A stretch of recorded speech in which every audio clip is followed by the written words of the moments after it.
Y'all listen, today I preached a sermon that sometimes God breaks your spirit to save your soul. Sometimes when we get to a place where hurt people hurt us, we hold on to it and it makes us sick in our bodies. Watch this sermon because y'all, freedom comes when you just take away the power that situation had in your life. I'm praying for you. I believe in you. Help!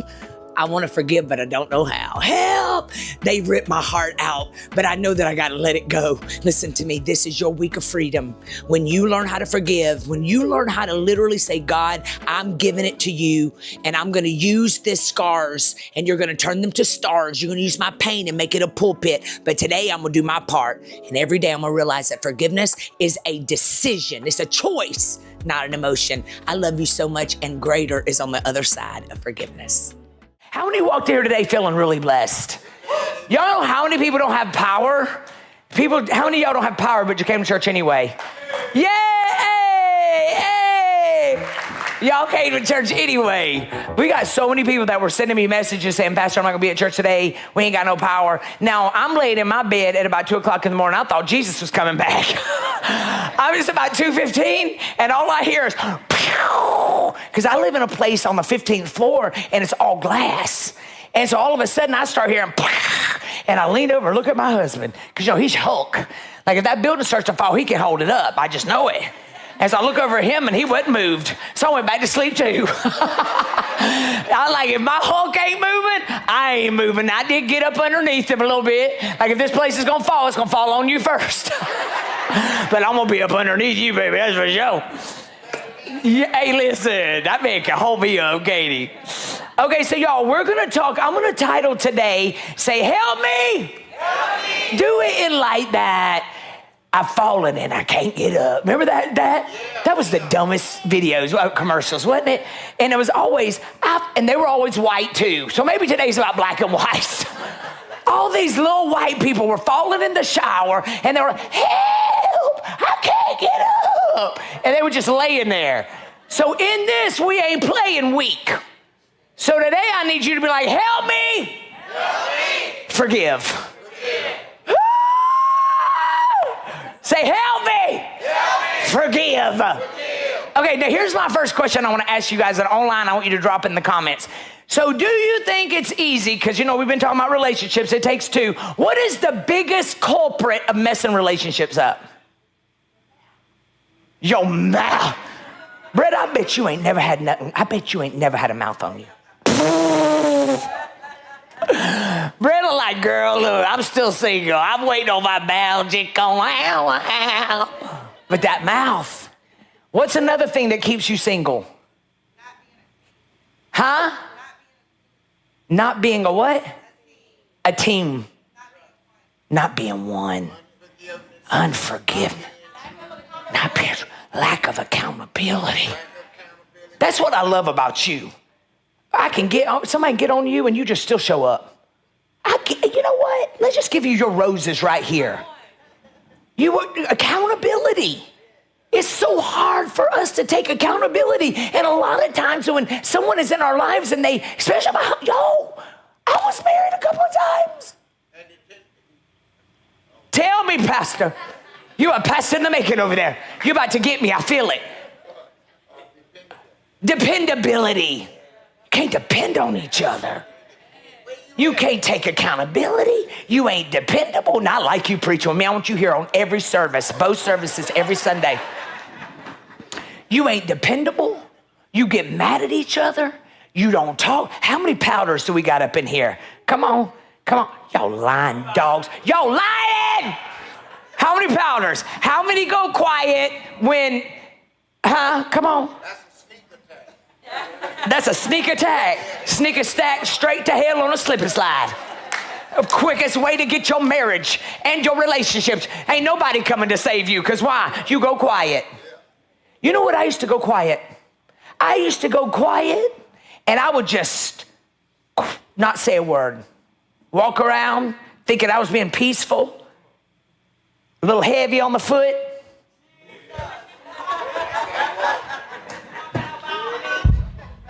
And he ain't flinching. And I'm getting louder. The more he don't flinch, the more I'll slam a cabinet. Or you just get that thing in your hand that all of a sudden you are closing the door and it ain't closing, and you like, oh, we're about to make we're about to get a Grammy. And you take that door and you slam it just like that. And all of a sudden the whole building shakes and you still get no response. You break a dish. Now we really got to talk. Now I ain't never thrown a dish. Woo! How many of y'all throw? Oh, now I believe you probably broke a dish. I believe two at his head, on the floor. You wanted it to be his head. You were envisioning his head, but you didn't want to go to jail because you don't look good in orange.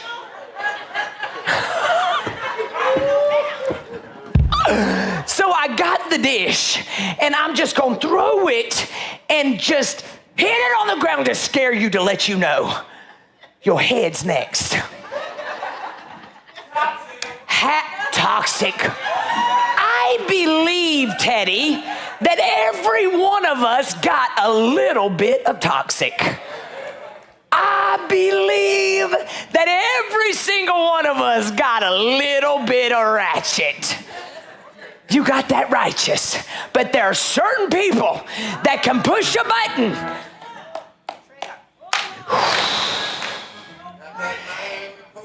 They got that Miami poking bead. They know how to push the button. Oh, so today I'm talking about the power of forgiveness. I'm going to get you right. Y'all ready? Say, Lord, let me hear what PK got to say today, because I'm going to save some of your sanity. I'm going to help you not age as harshly as some of you are aging. Some of y'all 40 but look 60. And it's because you're mad all the time. You mad all the time. Everybody's talking about you. Ain't nobody talking about you. Everybody lying on you. Ain't nobody lying on you. Nobody loves me. You're the common denominator. Do you think you can forgive and forget? Talk to me. Leave it in the comments. Come on, speak up. It's the forgetting part. So is it bad to forgive and not forget? Talk to me. Talk to me. Talk to me. Absolutely. Why do you not forget? Because you got to make sure you don't make that same mistake again.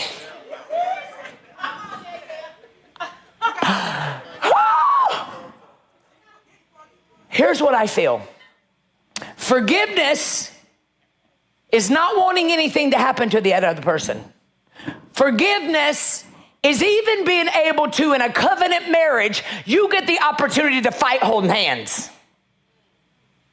So in a covenant marriage, for sure, you got to learn how to forgive and forget. Because you're laying with each other. You're sleeping with each other. If you choose to work it out, and you should, when you're in a covenant marriage, if they ain't beating on you, they working hard, they trying, they're doing their best, what do we do up in here? We forgive and forget. That means that you can't 12 years down the road, when y'all forgiving each other, you keep bringing it up. Well, you remember you cheated on me 12 years ago. 3 o'clock in the afternoon, I went on 360, saw you were in Ocala. I knew at that moment that you were cheating on me. That was 13 years ago. This person took that pain and turned it into progress, fought to heal. So in those relationships, you got to do whatever you got to do to forgive and forget, or you will bleed on people. Now, I believe forgetting is hard. It's hard, real hard. Because where were you Why didn't you fight for me? How do I stay and forget and forgive when you blatantly did that to me? But you stayed. And there was something on the inside of you that was showing you that this isn't them. You know why I've learned how to forgive and forget? Let me tell you why. I would literally lay hands on myself every single day. Lord, I want to forgive, but I don't know how. I knew I was stuck.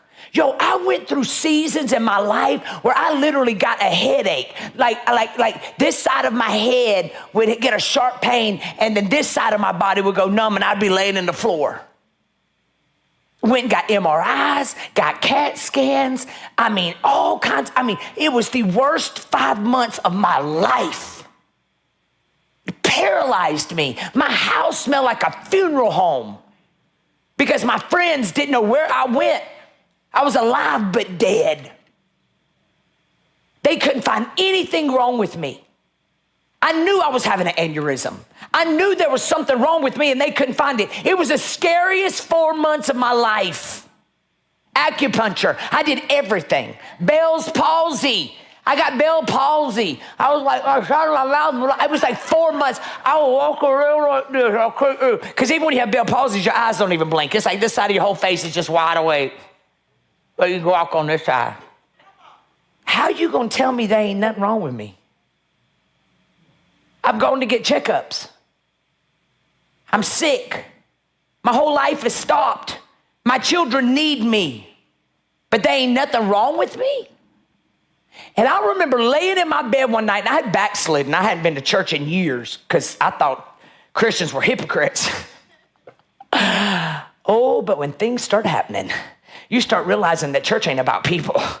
It's about a place where you can fall in love with Jesus and a corporate anointing, and you can get in a church where the same people are in the house and say, not all people crazy. Like I'm going to get in church and I'm going to worship and I'm going to get my dose for the next 7 days so that I can be a light in this dark world. And I can get in a church where the pastor preaches the Bible and helps me see things from a different standpoint, and I can see healing. And y'all listen to me. I remember that night laying in my bed and I felt that pain coming on, and I got up and I started walking around my house. I wasn't praying because I thought I didn't deserve to be prayer. I didn't deserve to pray because I hadn't been in church.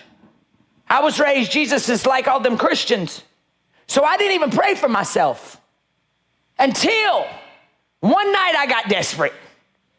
And I started laying in my bed, and that pain started coming on. My throat started closing up. I felt that sharp pain. I felt this side of my body go numb, and I just started crying out to Jesus. I need thee, oh, I need thee. Every hour, I need thee. And I started hearing the Lord say, you gotta forgive. This is all unforgiveness.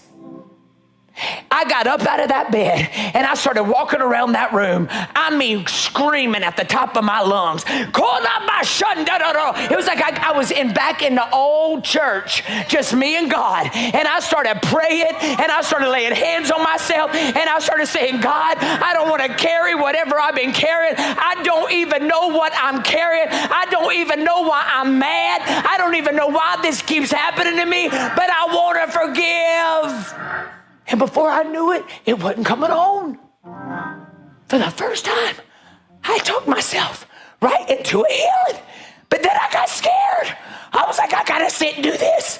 I gotta be Medea on steroids, or this headache's gonna come back. And I heard the Lord say, this is where you gotta start doing things differently. Yeah. What does that look like? I'm so glad you asked. Matthew 6:14-15. It says, for if you forgive others when they have sinned against you, your heavenly Father will also what? Your heavenly Father will also forgive you. But if you do not forgive what? I need y'all to read. What does it say? Because you need to read it so you know what it says, so that you realize you ain't the juror and the judge. I don't care if they don't deserve it.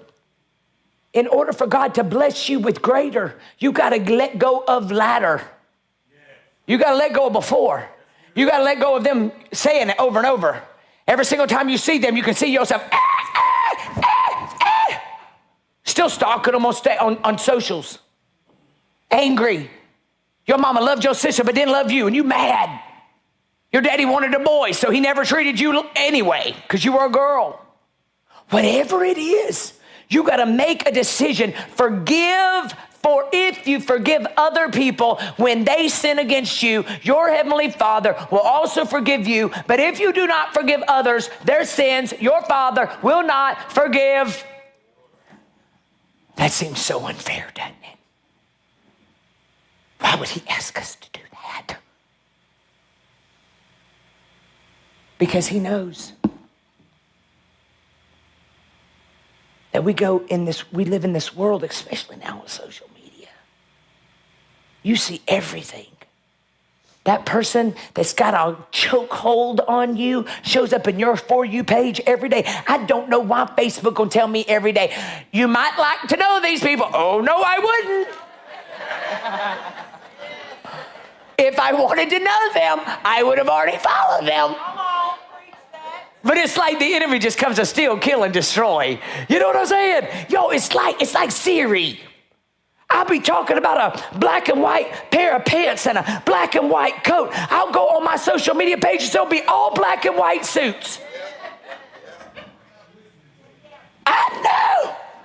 Some of y'all got a little sticker right here so the cameras can't see you. You turned off all your voice things in the house, but it still sees you, still hears you, and it's kind of freaking you out. You ain't got to be freaked out at nothing, because my Bible says in Revelation that in the back of the book we wins. So nothing can touch me. I'm all the way up. Nothing can touch me. I'm all the way up. The only way it can touch me is if I lay down and sit in my pain and want you to pay. It ain't none of my business what you do when I say peace out. Ain't not a nair. Don't tell me what they said about me. Yo, it bothers me. It doesn't bother me anymore. I'm just like, now I got a little smart mouth, I'm still just.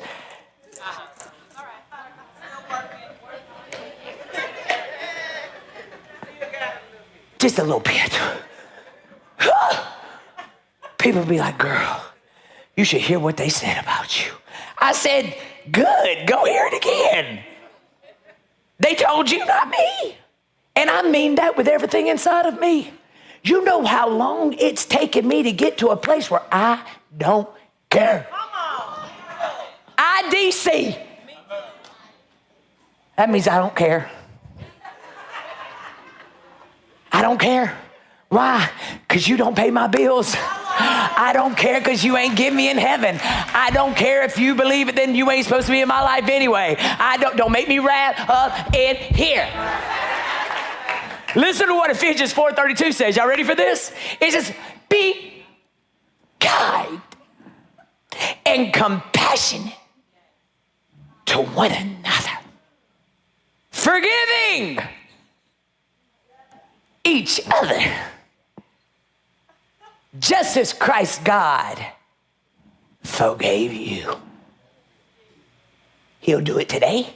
He's going to do it tomorrow. He's going to forgive you over and over and over and over and over. He knows you're hard-headed. He knows you're religious. He knows you think no, your poop don't stink. He knows that you just out here judging everybody for stuff you ain't never lived. And he said, one day you're going to fall on hard times too, because the rain falls on the just and the unjust. And in that season is where you're going to realize how quickly it is to get to a place that you don't want to be, because you ain't never forgiven anybody. Learn to forgive and let it go. Forgiveness is a choice, not an emotion. Y'all, we will remember. I remember me and my mama used to not get along. But I think I know why, Mimi. Me and Angela were talking on Valentine's Day. And I said, my daddy used to always bring me chocolate and flowers. He said, that's why you and your mama didn't get along. I said, why? He said, because that was your mama's day, not yours. I was mad at her my whole life. And it probably was because I was still in her day and didn't even know it. I don't know. But my daddy got sick. And all of a sudden, me and my mother got this connection. Ain't never got along. Always were at each other. In fact, I never lived near you. I always lived away.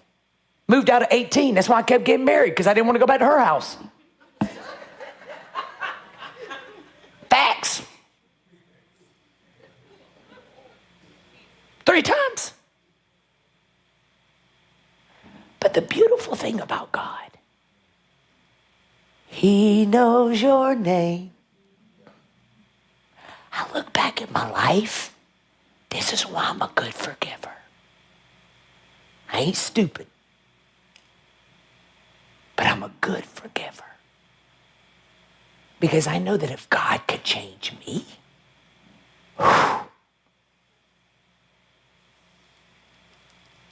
I used to get drunk and wake up and see who I texted. I was like, oh, dear God, what did I say? Why we always text those people and you can't take it back? Too late. And until you get to a place where you totally surrender to God and say, God, I don't know how to forgive, but I want to, then God can begin to take your mess and turn it into a message. You have to be a phenomenal forgiver. It doesn't mean you got to sit by and let them take advantage of you. It doesn't mean you got to stay in a marriage with somebody bringing you STDs because they can't be faithful. It's not that you got to stay in a marriage with somebody that calls you out of your name. But when it's good, you can't be making someone else pay for what they didn't do. They ain't your daddy. They ain't your mama. When you learn how to climb out of the pit of sinking sand in complete, utter chaos and confusion, and y'all get down and begin to pull each other up. You begin to do unto others as they wouldn't do unto themselves. All of a sudden, love changes everything.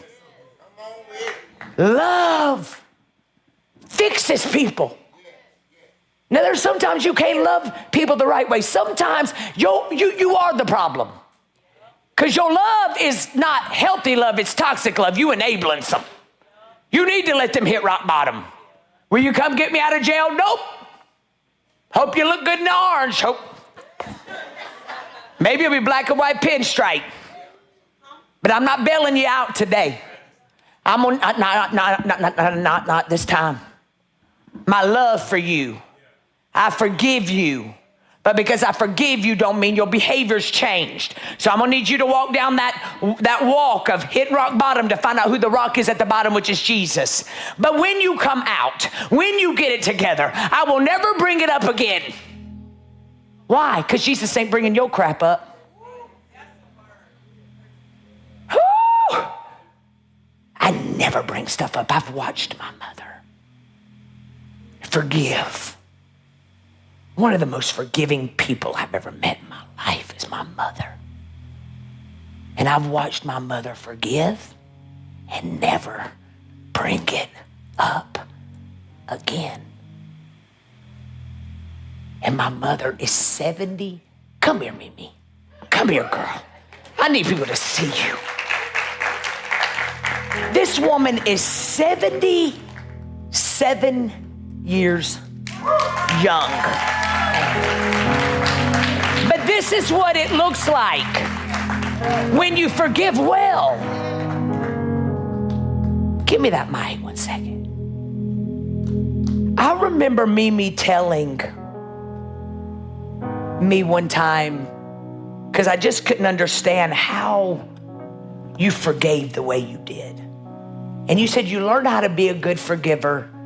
You were diagnosed with arthritis. Arthritis is, I know it's because you're holding on stuff and it's just eating your bones. It's literally you're killing yourself because you won't let go of something somebody broken did to you. And so, Mimi, you remember that time you were telling me, you were talking about forgiveness, and I remember I was laying in a fetal position when my 18 marriage ended, and I was falling apart, and you looked at me, and you said, but Kim, did it kill you? And I said, no, but it feels like it is.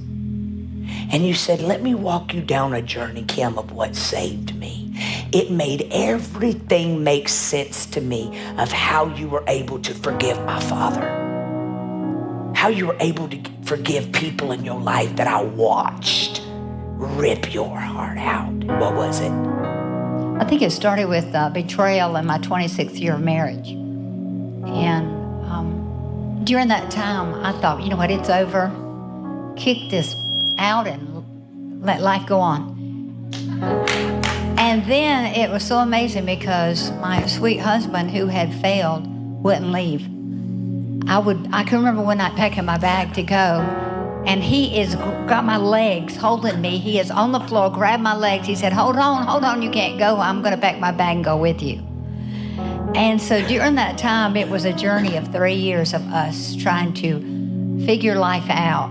And in that process, I learned one thing. When I was flying down interstate one day, and I'm like screaming at God, I could never, ever commit suicide because I couldn't hurt my kids.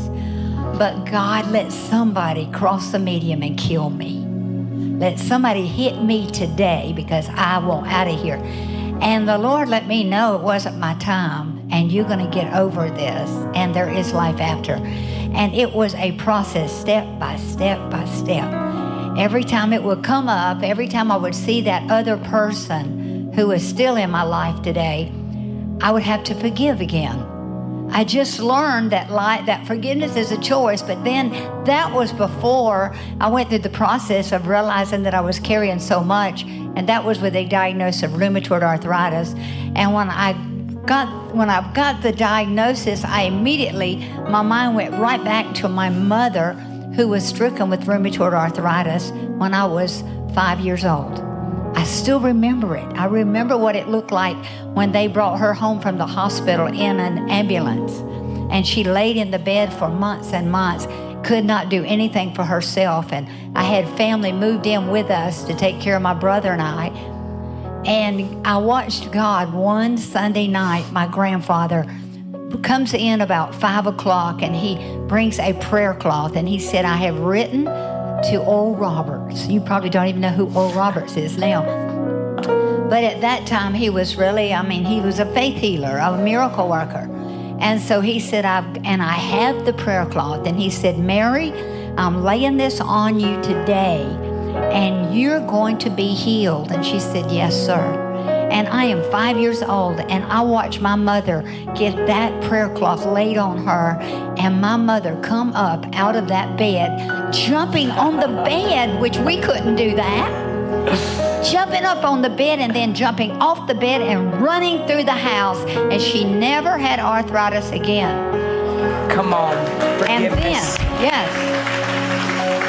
And then the day the doctor tells me 25 years later, you have rheumatoid arthritis, and I had involuntary tears flowing down my cheek.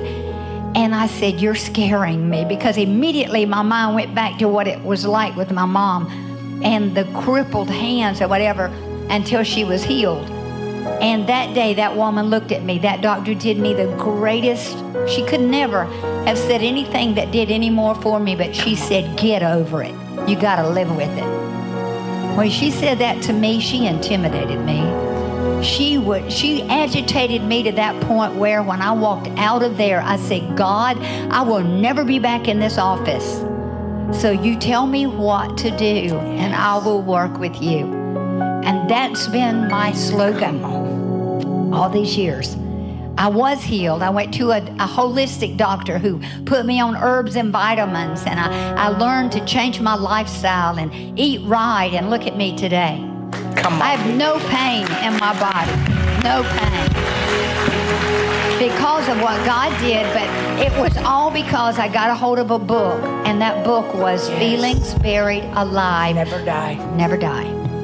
And so I started reading that book, and as I got into it, it was a psychologist writing it. Someone had encouraged me to read it, and not because I was sick, but because I was doing a lot of counseling.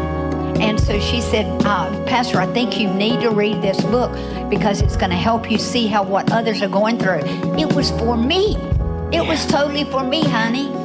And so when I started reading it, then I flipped to the back of the book, and there was listed page after page after page of diseases that are caused by betrayal, by rejection, by bitterness, by anger, by unforgiveness, page after page. And in the middle of all of it was rheumatoid arthritis because of unforgiveness.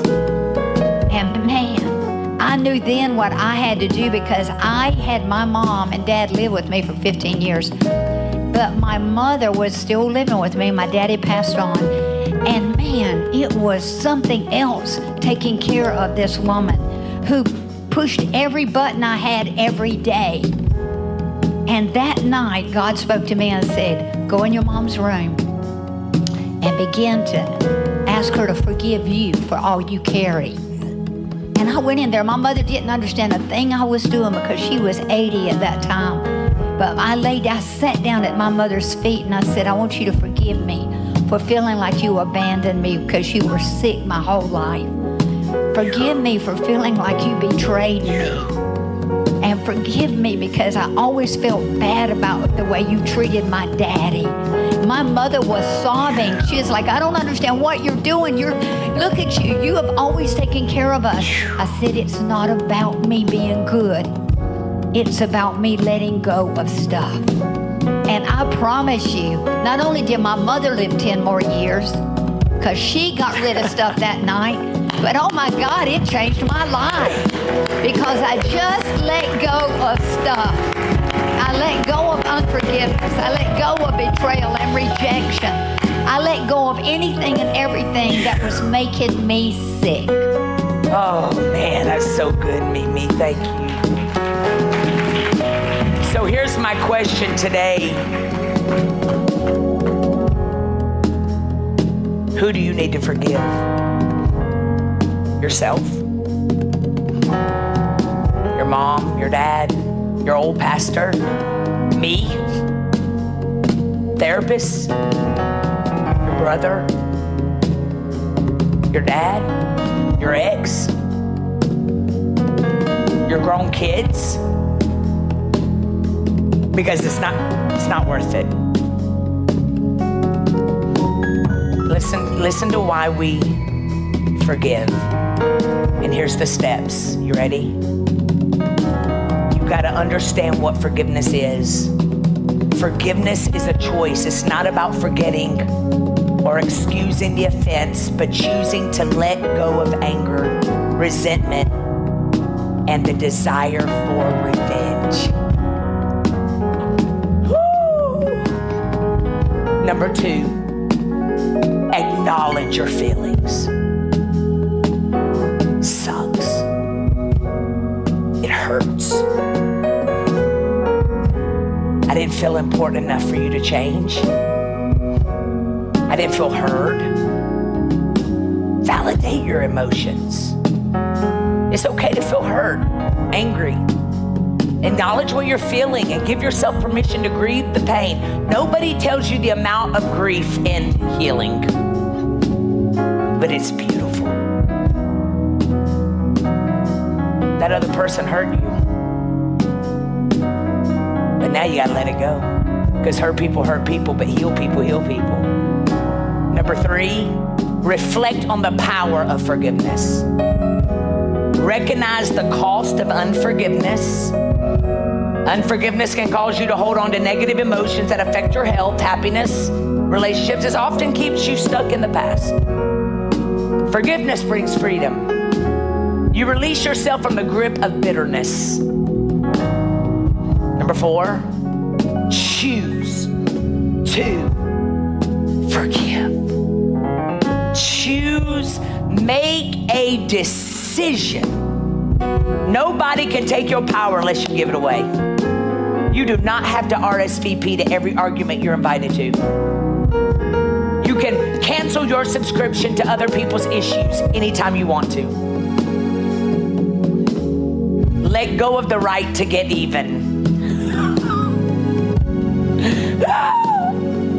This is the hardest part of forgiveness. Letting go of the desire for revenge or getting even allows God to work in your situation. Romans 12:19 says, do not take revenge, my dear friends, but leave room for God's wrath.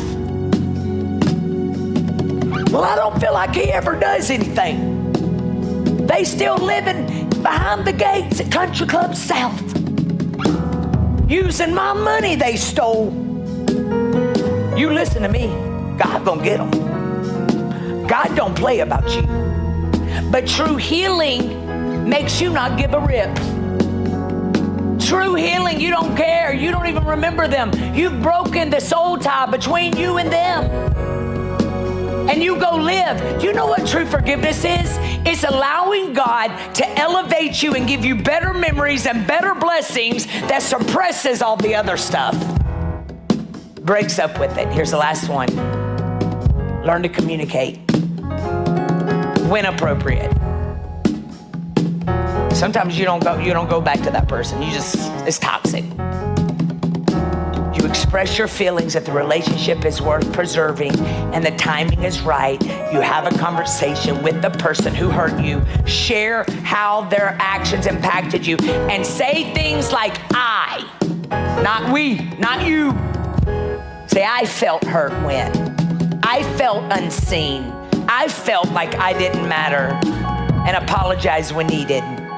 Number 6, I'm gonna keep going. Number 6, let go of expectations.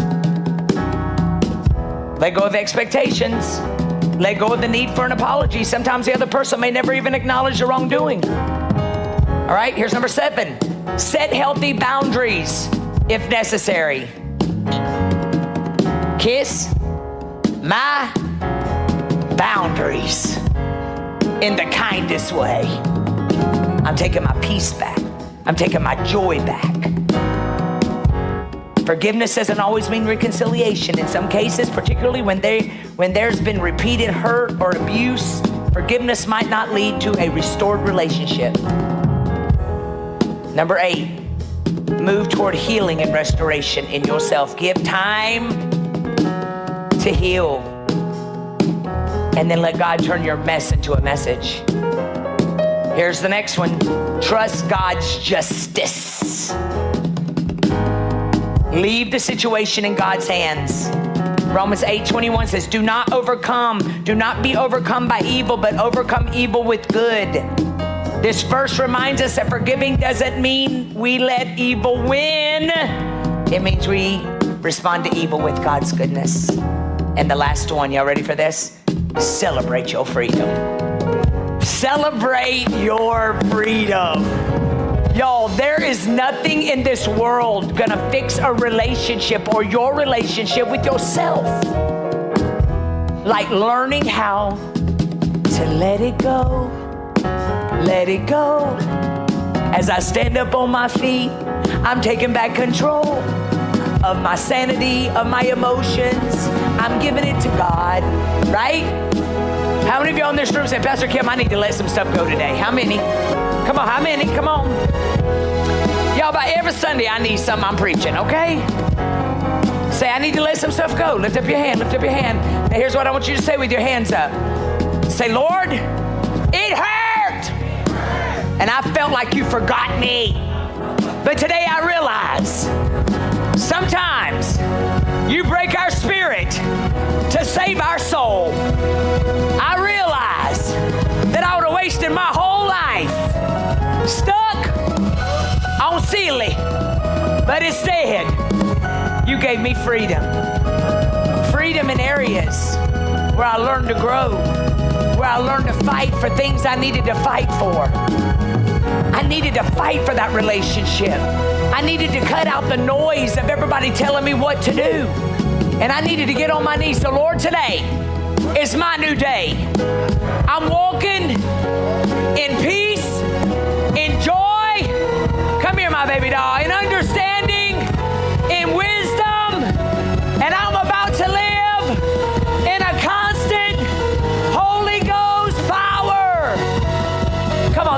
exciting. That's exciting. He's basically flipping the flow. Have you ever had to forgive, baby? Yes. When? You know, as growing up, when you have a father that's old school, so a lot of times you can't come and tell him he was wrong. But now you can say, I forgive you. And keep walking in their footsteps. Because you couldn't change him. So don't be old school. Tell your kids, I'm sorry. Yeah, I made a mistake. Yeah. Man, that was deep right there. Yeah. Because he's going to see you walking in those steps, and he's going to see that you became a man. Yes. It's really breaking cycles. Yes, it is. It's really looking at something and saying, I don't want to become like them. I love them. But I want to break this generational cycle in my family. We don't have to be jealous of our parents. No. Yeah. We want our kids to be better than us. Yeah, so good. Yeah. You got a little preach in you? I'm limitless.